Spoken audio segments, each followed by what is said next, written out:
हाय दोस्तों, आप सभी का हमारे YouTube channel M classes H में स्वागत है।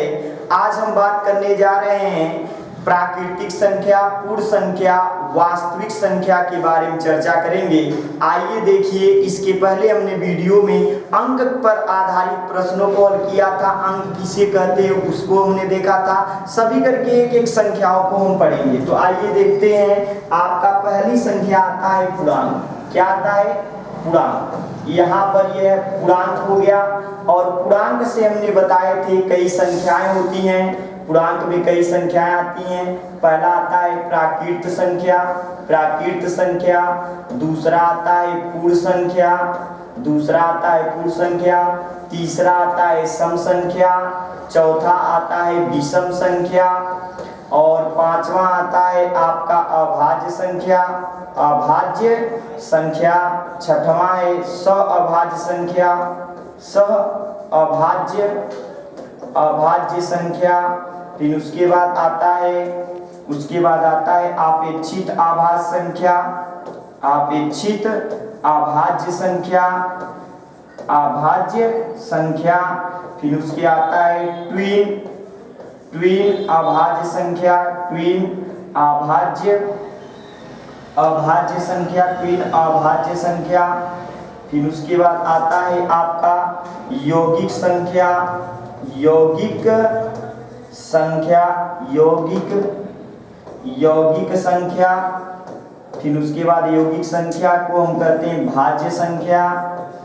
इसको कहा जाता है संयुक्त संख्या, संयुक्त संख्या इसी को कहा जाता है। फिर आता है आपका संपूर्ण संख्या, संपूर्ण संख्या, संपूर्ण संख्या। और संपूर्ण संख्या के बाद आता है एक आपका रामानुजन संख्या, रामानुजन संख्या, रामानुजन संख्या।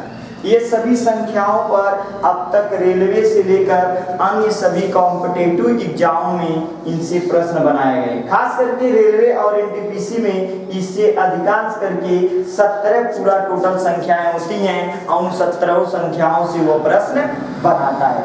इसी में आपका जो दशमलव संख्या हम पढ़ेंगे, दशमलव संख्या के अंतर्गत आपका परमेय संख्या आता है और परमेय संख्या आता है। उसके बारे में भी हम चर्चा करेंगे। आज हम चर्चा करने वाले हैं प्राकृतिक संख्या, पूर्ण संख्या और पूर्णांक संख्या के बारे में हम चर्चा करेंगे। इन तीनों संख्याओं के बारे में हम चर्चा करेंगे। आइए देखिए, पहले वाली संख्या को क्या कहेंगे। पहली संख्या जो है पूर्णांक। पहली संख्या हम पढ़ेंगे पूर्णांक। पूर्णांक होता क्या है? पूर्णांक संख्या कहते किसे हैं? पूर्णांक संख्या कहते किसे हैं? तो आप बोल सकते हैं माइनस इनफाइनाइट से लेकर प्लस इनफाइनाइट तक की संख्या को पूर्णांक संख्या कहते हैं। माइनस इनफाइनाइट से लेकर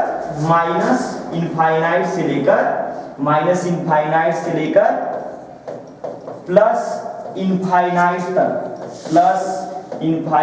तक की संख्या को क्या कहते हैं? पूर्णांक संख्या कहते हैं। क्या कहते हैं? पूर्णांक संख्या। पूर्णांक संख्या जो किससे बनी होती है? किन संख्याओं से? तो ऋणात्मक, धनात्मक और शून्य संख्या से मिलकर आपका पूर्णांक संख्या होता है। पूर्णांक संख्या धनात्मक में भी हो सकती है, ऋणात्मक में भी हो सकती है और शून्य भी हो सकती है। और सभी पूर्णांक संख्याएं परमेय संख्या, मतलब जितने भी पूर्णांक संख्याएं हैं सभी परमेय संख्या हो सकती हैं, लेकिन सभी परमेय संख्या पूर्णांक संख्या नहीं हो सकता है। ये इतना आप याद रखेंगे। सभी पूर्णांक संख्याएं परमेय संख्या हो सकती हैं या होती हैं, लेकिन सभी परमेय संख्या पूर्णांक संख्या नहीं होती है। आइए इसके बारे में हम चर्चा करते हैं। इसे हम जेड से डोनेट करते हैं। इसे हम जेड से क्या करते हैं? प्रदर्शित करते हैं। ये जेहलिन नामक वैज्ञानिक, जर्मन वैज्ञानिक जेहलिन नामक गणितज्ञ ने अपने नाम पर जेड को डोनेट किया है। इसलिए पूर्णांक संख्या को हम जेड से प्रदर्शित करते हैं। किससे? जेड से। इसका नाम वैसे तो इंटीजर पढ़ा जाता है, लेकिन इंटीजर न कहकर हम इसे क्या बोलते हैं? जेहलिन। जेहलिन संख्या किसे कहते हैं? तो पूर्णांक संख्या को हम जेहलिन संख्या के नाम से जानते हैं, जलिन संख्या के नाम से जानते हैं। अब इसके बारे में हम चर्चा करते हैं। इसे परमेय संख्या के रूप में भी लिखा जा सकता है और भी कई संख्या के रूप में लिखा जा सकता है। फिर उसके बाद आता है आपका दूसरा नंबर, आता है प्राकृत संख्या। प्राकृत संख्या, प्राकृत संख्या किसे कहते हैं? तो आपको याद होगा, इसे इंग्लिश में नेचुरल नंबर कहते हैं। किसे कहते हैं? Natural number. इसे n से क्या करते हैं? प्रदर्शित करते हैं। इसे कैपिटल N से प्रदर्शित करते हैं। आपको बता दें कि प्राकृतिक संख्या जो होता है, यह ऐसी संख्याएं या वे संख्याएं जिनसे वस्तुओं की गणना की जाती है, प्राकृतिक संख्या कहलाती है। वे संख्याएं जिनसे वस्तुओं की गणना की जाती है, उन्हें हम क्या कहते हैं? प्राकृतिक संख्या कहते हैं। और प्राकृतिक संख्या के इस कथन को किसने कहा था? तो पाइनोस नामक एक गणितज्ञ थे, जिन्होंने कहा था। पाइनोस नामक गणितज्ञ ने कहा था, वे संख्याएं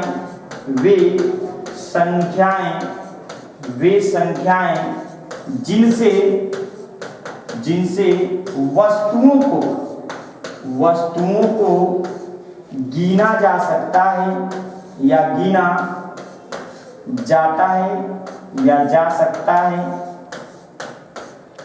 गिना जा सकता है, उसे हम क्या कहते हैं? प्राकृतिक संख्या। यह किस गणितज्ञ का कथन है? तो आप याद रखेंगे, यह किस गणितज्ञ का कथन है?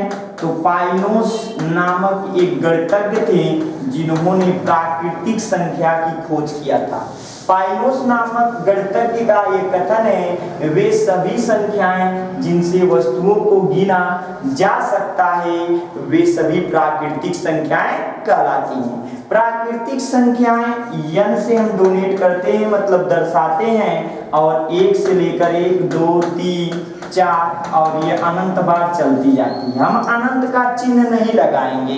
अगर अनंत का चिन्ह लगा देंगे तो यह हमारा गलत हो जाएगा, क्योंकि अनंत केवल आप जानते हैं भगवान होता है, इसलिए हम अनंत का चिन्ह नहीं लगाएंगे। बोल सकते हैं लेकिन लिखेंगे नहीं।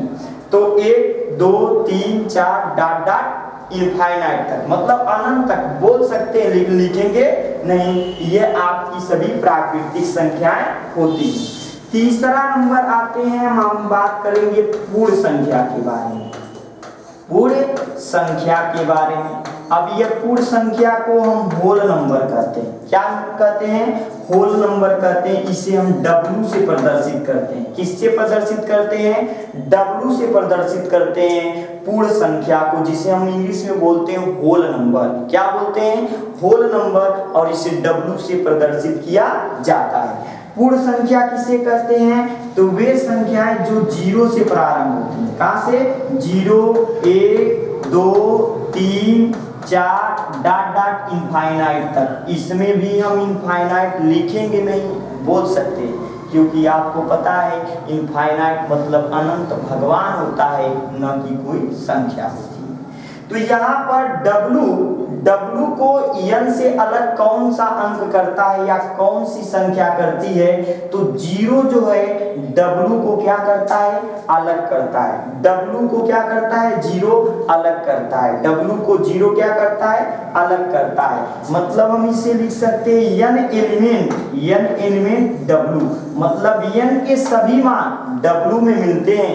लेकिन अगर यही कर दे कि W एलिमेंट n, तो यह आपका क्या है? कथन गलत है, इज नॉट एलिमेंट होगा, क्योंकि W का मतलब यह है, इस प्रतीक का चिन्ह का मतलब यह है कि सभी प्राकृतिक संख्याएं पूर्ण संख्या होंगी। सभी प्राकृतिक संख्याएं पूर्ण संख्या होंगी? नहीं, सभी पूर्ण संख्या प्राकृतिक संख्या हो सकती हैं। सभी पूर्ण संख्या प्राकृतिक संख्या हो सकती हैं, लेकिन सभी प्राकृतिक संख्या पूर्ण संख्या सभी प्राकृतिक संख्या पूर्ण संख्या हो सकती हैं, लेकिन सभी पूर्ण संख्या प्राकृतिक संख्या नहीं होती है। और प्राकृतिक संख्या को W से कौन अंक अलग करता है? तो आपका 0 है, 0 है, जो इसे अलग करता है। आप इतना याद रखेंगे कि ये पूर्णांक होता है, ये प्राकृतिक संख्या होती है, एक पूर्ण संख्या होती है। यह सभी चीजें आपको याद होना चाहिए, तभी आप इन सभी चीजों के बारे में बता पाएंगे। जैसे आपको बता दें कि इसमें अगर सवाल बनाना हो कि कड़ी में 16 किस प्रकार की संख्या है, कड़ी में 16 किस प्रकार की संख्या है, तो कड़ी में 16 जो होता है आपका, ये किस प्रकार की संख्या है, तो ये आपका ±4 आएगा। और ±4 किस संख्या के अंतर्गत आ रहा है, न तो ये तो पूर्णांक होगा, पूर्ण संख्या होगा, न प्राकृतिक संख्या होगा, जबकि यह पूर्णांक संख्या होगा। कैसा होगा? पूर्णांक संख्या होगा। यह न तो पूर्ण संख्या होगा, न प्राकृतिक संख्या, यह पूर्णांक संख्या होगा। कड़ी में अगर 16 पूछ लिया जाए कौन सी संख्या होगी, तो आप याद रखेंगे पूर्णांक संख्या, क्योंकि पूर्णांक संख्या धनात्मक में भी होता है और ऋणात्मक में भी होता है। कड़ी में 25 ये किस प्रकार की संख्या है, तो ये पूर्णांक संख्या के अंतर्गत आएगी। प्लस माइनस कितना आएगा? 5 आएगा। इसको प्लस में भी लिखा जा सकता है और माइनस में भी लिखा जा सकता है, प्लस में भी लिखा जा सकता है और माइनस में भी लिखा जा सकता है।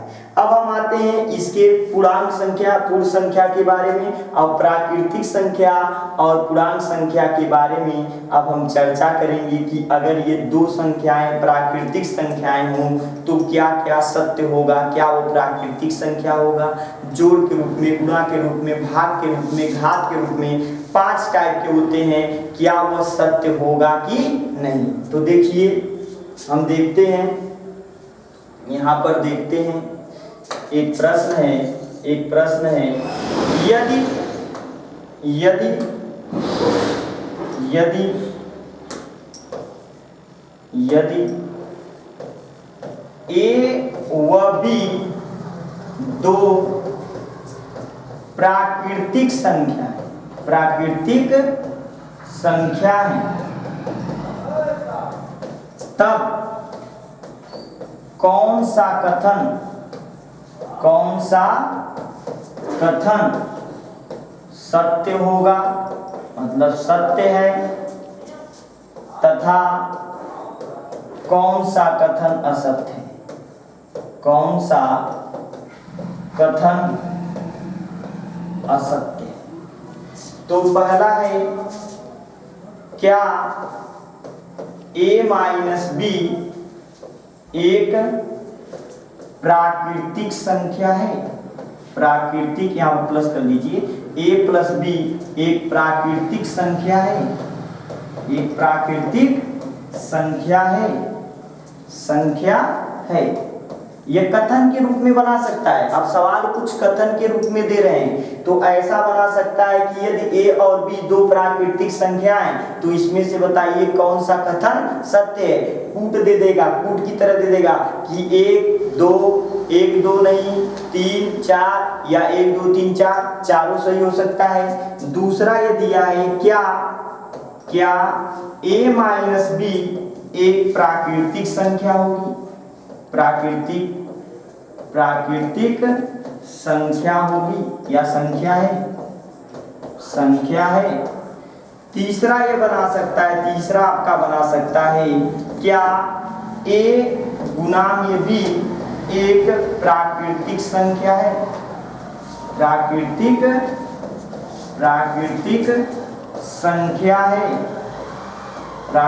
संख्या है। फिर पूछ सकता है, क्या a बटे में b एक प्राकृतिक संख्या है। आपको यस या नो में क्या करना है, जवाब देना है, हाँ या नहीं। फिर पांचवा ये बना सकता है, क्या a के घाते b एक प्राकृतिक संख्या है, एक प्राकृतिक संख्या है। तो देखिए जरा ध्यान से, यह सभी प्रश्न है, प्रश्न दिया है, कूट के रूप में ये पूछ सकता है कि पहला, दूसरा, तीसरा। फिर प्रश्न पूछ सकता है दूसरा, तीसरा, चौथा, मतलब सत्य और असत्य के रूप में इसमें आपको क्या करना है, बताना है। तो a प्लस बी एक प्राकृतिक संख्या है, तो जी हाँ यह एक प्राकृतिक संख्या है, यह क्या है, सत्य होगा। कैसे क्योंकि एक को 2 में जोड़ दिया जाए तो 3 आएगा, और 3 क्या है? प्राकृतिक संख्या। अगर 2 को 1 में जोड़ दिया जाए तो ये 3 आएगा, यह भी प्राकृतिक संख्या। 3 को 5 में जोड़ा जाए 8 आएगा, यह भी प्राकृतिक संख्या। 8 में 1 जोड़ा जाए तो 9 आएगा, यह भी प्राकृतिक संख्या। और 9 को 1 में जोड़ा जाए तो 10 आएगा, ये सभी क्या है? प्राकृतिक संख्या है। और प्राकृतिक संख्या है तो पहला कथन क्या होगा? सत्य होगा। दूसरा कह रहा है दोनों प्राकृतिक संख्या हो तो उसका a माइनस बी क्या होगा? तो मान लेते हैं, आप लोग जानते होंगे, अगर 100 के लिए सत्य है, 99 के लिए कोई बात सत्य है, अगर एक बात असत्य हो गई तो हमेशा के लिए क्या हो जाएगा? असत्य हो जाएगा। जैसा कि आप लोग जानते हैं कि दही का बना हुआ छाछ अगर दूध में एक बूंद चला जाए तो दूध को दही बना देता है। क्या बना देता है?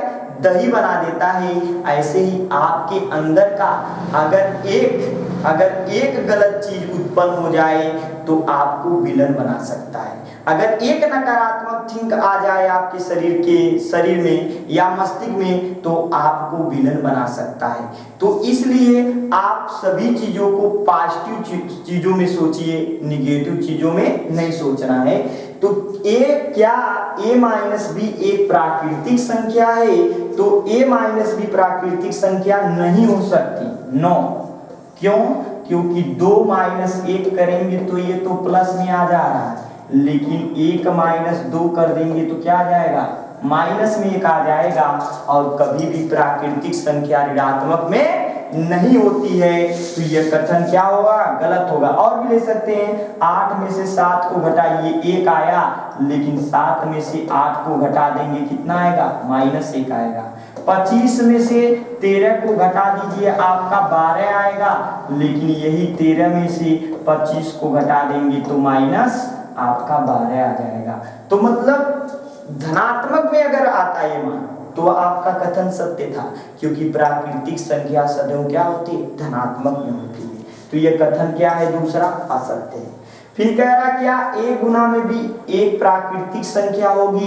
तो जी हाँ, प्राकृतिक संख्या अगर 1 का गुना 5 में करा दे तो 5 ही आएगा, 4 का गुना 7 में करा दे तो 28 आएगा, या 3 का गुना 5 में करा दे तो 15 आएगा। ये सभी क्या है? प्राकृतिक संख्या है। इसलिए यह कथन क्या होगा? सत्य। यह कथन क्या होगा? सत्य होगा। फिर उसके बाद कह रहा है क्या a बटे में भी एक प्राकृतिक संख्या है? तो नहीं। क्यों नहीं?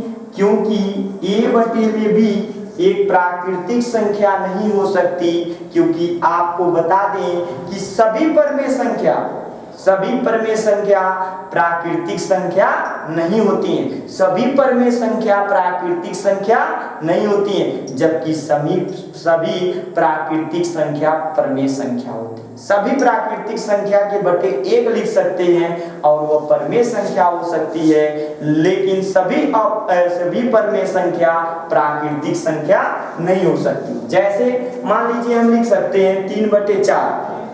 क्या यह पूरा कट रहा है? प्राकृतिक संख्या के रूप में आ रहा है? नहीं आ रहा, क्योंकि प्राकृतिक संख्या आपका क्या होता है? 1 होता है, 2 होता है, 3 होता है, 4 होता है, 5 होता है, 6 होता है, 7 होता है।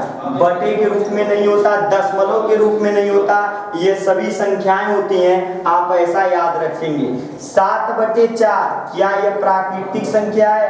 क्या यह प्राकृतिक संख्या ये कथन के लिए सत्य होगा? नहीं। 3 बटे मान लीजिए 3 होगा, ये कट जाएगा, 1 आ गए, लेकिन और सभी के लिए क्या सत्य होगा? तो नहीं होगा। तो आप इन सभी चीजों को याद रखेंगे कि ये भी कथन क्या होगा? गलत होगा कि क्या a बटे में भी एक प्राकृतिक संख्या नहीं है। क्या a के पावर b एक प्राकृतिक संख्या है? क्या a के पावर b प्राकृतिक संख्या है? तो आप जरा बताइए a के पावर b प्राकृतिक संख्या होगी कि नहीं? तो देखिए, अगर 2 के पावर 1 लगाते हैं तो ये कितना हो जाता है? 2 हो जाता है। 3 के पावर 2 लगाते हैं तो कितना हो जाता है? 9 हो जाता है। और इसके पावर b के पावर अगर हम लगा दें 7, b के पावर 7 लगा दें, b b के पावर 7 मत लगाइए, b के पावर नहीं।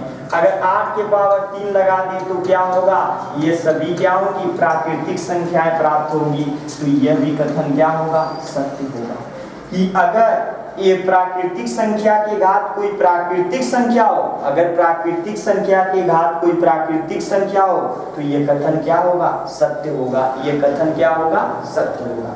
तो ऐसा भी कूट के रूप में भी सवाल पूछ सकता है कि a प्लस बी एक प्राकृतिक संख्या है, फिर उसके बाद दूसरा दे देगा क्या a गुना में b एक प्राकृतिक संख्या है, क्या a के पावर b एक प्राकृतिक संख्या है, ये ऊपर से कथन दे देगा और पूछ देगा पहला दूसरा, दूसरा तीसरा, तीसरा चौथा और लास्ट में ऑप्शन दे देगा कि ये सभी। तो आपके बता दें कि पहला कथन सत्य होगा। जोड़ के रूप में आप याद रखिए, जोड़ के रूप में दो प्राकृतिक संख्या होता है, गुणा के रूप में दो प्राकृतिक संख्या का प्राकृतिक संख्या होता है, फिर घात के रूप में अगर रहेगा प्राकृतिक संख्या के प्राकृतिक संख्या में होता है। ये सभी आप लोग याद रखिएगा, ऐसा भी प्रश्न बनता है, ऐसा भी प्रश्न बनता है, ऐसा भी क्या होता है, प्रश्न बनता है रेलवे में और कई सारे एग्जाम में बनता है। अब आइए देखते हैं अगला देखते हैं कि यदि A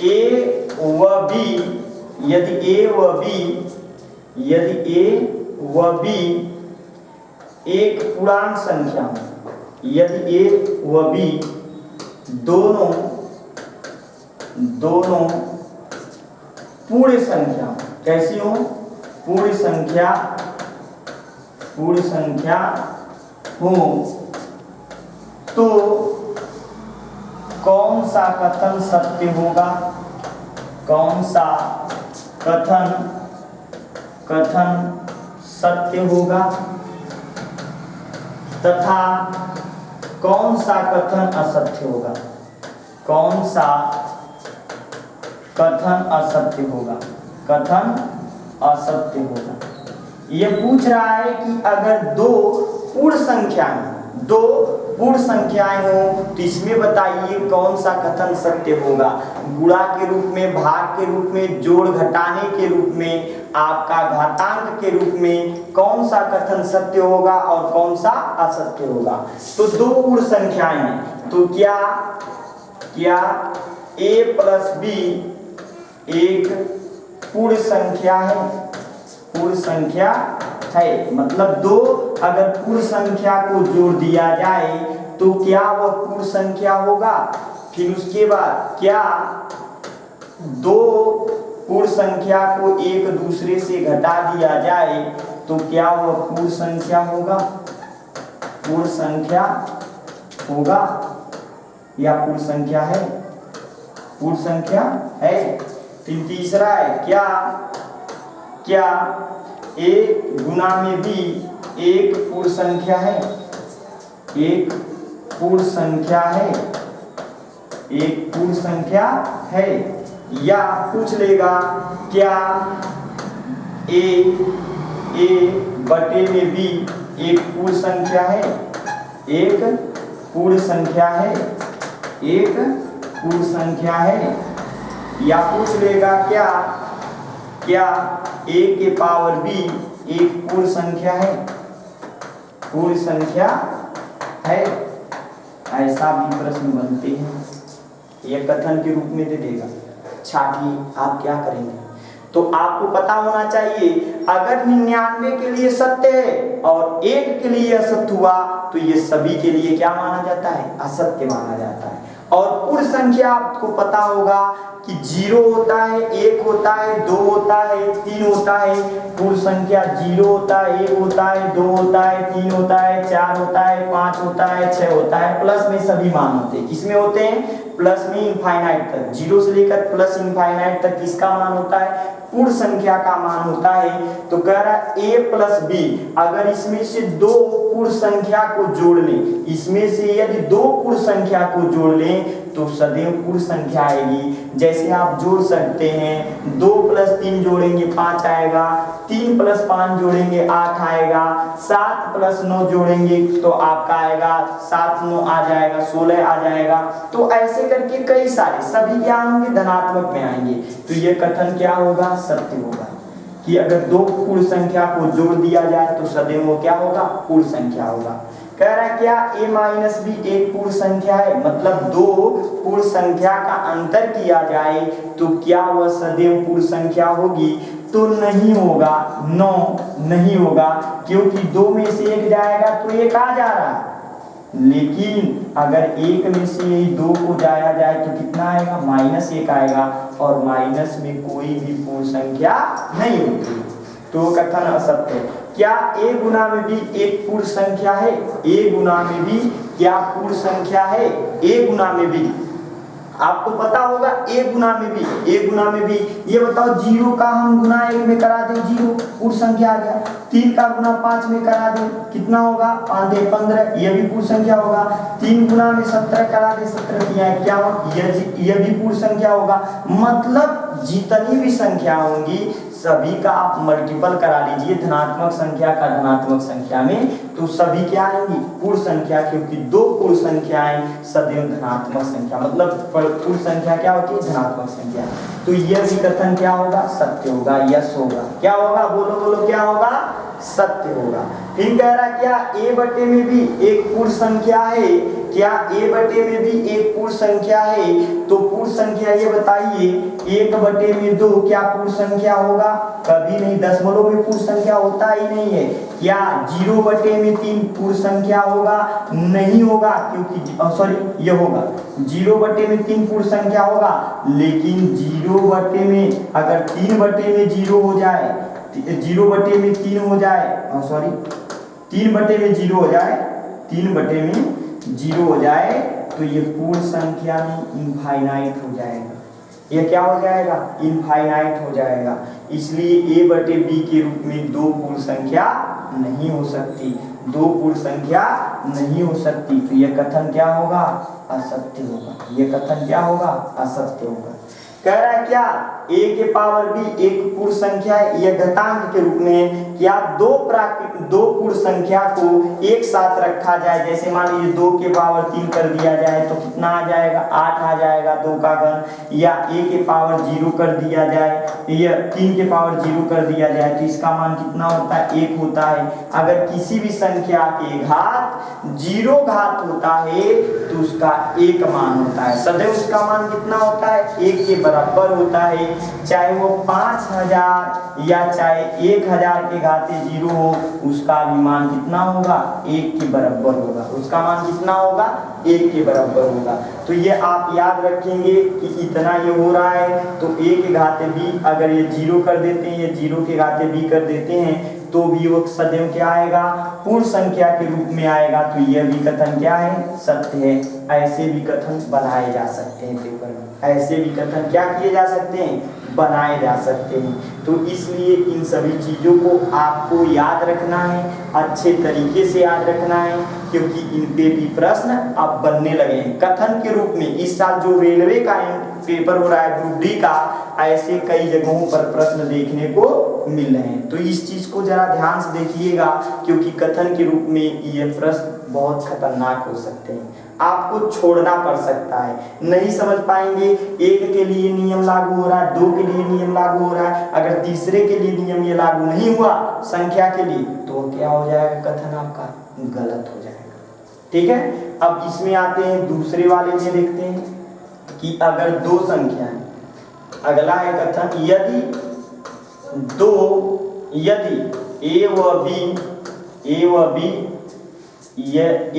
b दो पूर्ण संख्या और पूर्णांक संख्या, कैसी संख्या हो, पूर्णांक संख्या हो तो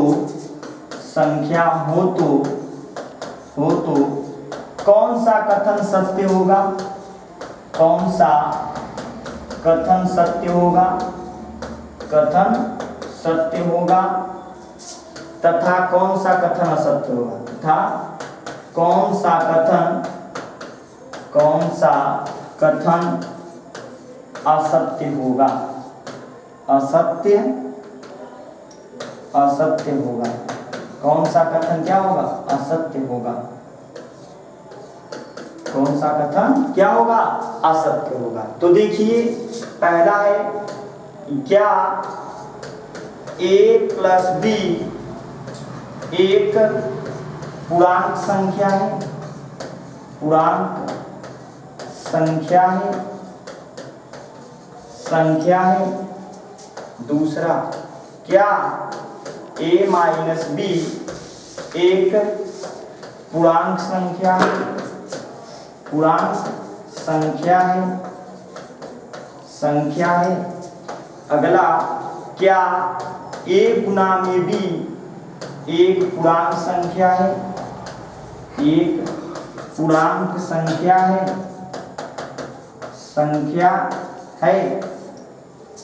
क्या a बटे में b एक पूर्णांक संख्या है? एक पूर्णांक संख्या है। क्या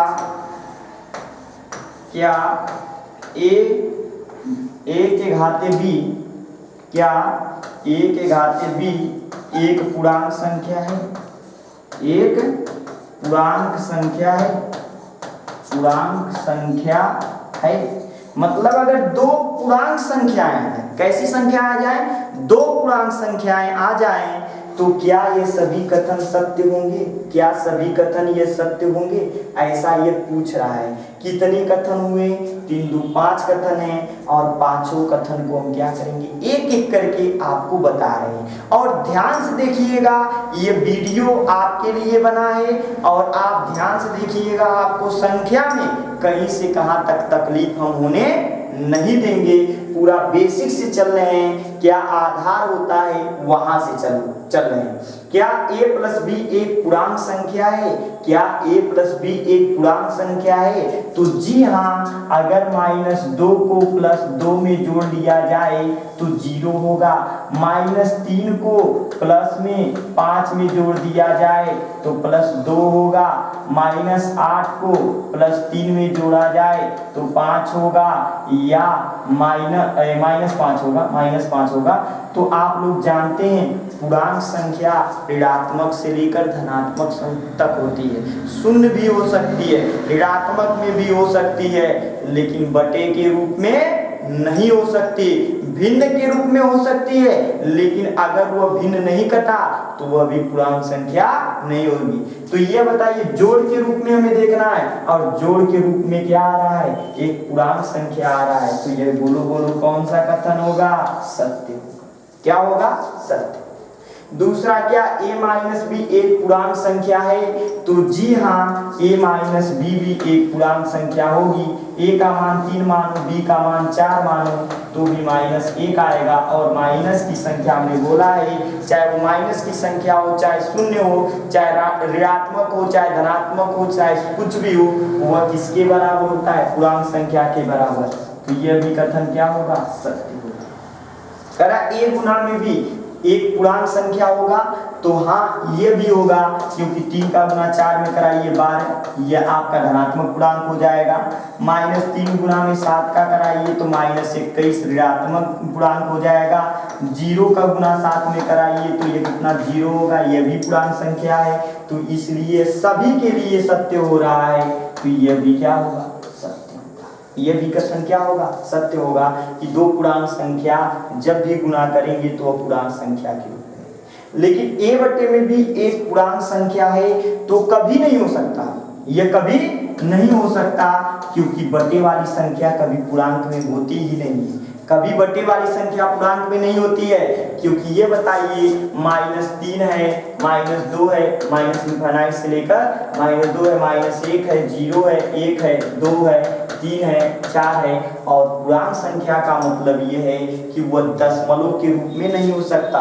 तो ये p बटे q के रूप में p का मान a बटे a का मान कितना रखें? 2, और b का मान रख दीजिए 3। तो क्या यह पूर्ण संख्या आएगा?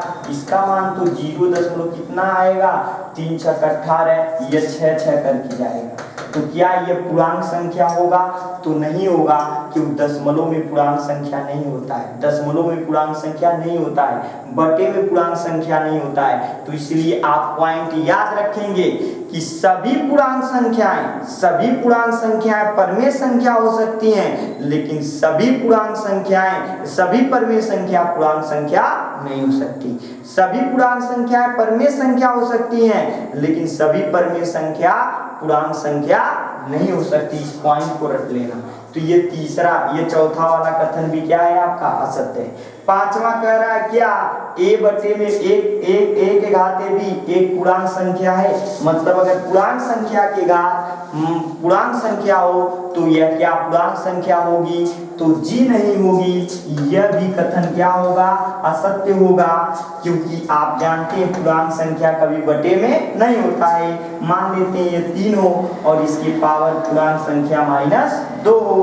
अब ये कितना हो जाएगा? इसको लिख सकते हैं 1/3 के घाते कितना? 2। अब इसको लिखा जाएगा 1/9। और 1/9 कभी पूर्णांक के रूप में होता ही नहीं है, कभी होता ही नहीं है। जैसे आपको एक और दे दें, 3 के घाते अगर -1 लगा दें, a का मान 3, b का मान -1 रख दें, तो 1/3 कितना हो जाएगा? 3। और 1/3 कहाँ से कहाँ तक? यह पूर्णांक संख्या में नहीं आता है।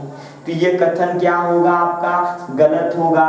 अब इसके बाद हम चलते हैं आपको हम बताते हैं परमेय संख्या के बारे में। परमेय संख्या के बारे में हम अगली वीडियो में चर्चा करेंगे। यदि वीडियो पसंद आए तो लाइक शेयर करना मत भूलिएगा। जय हिंद दोस्तों।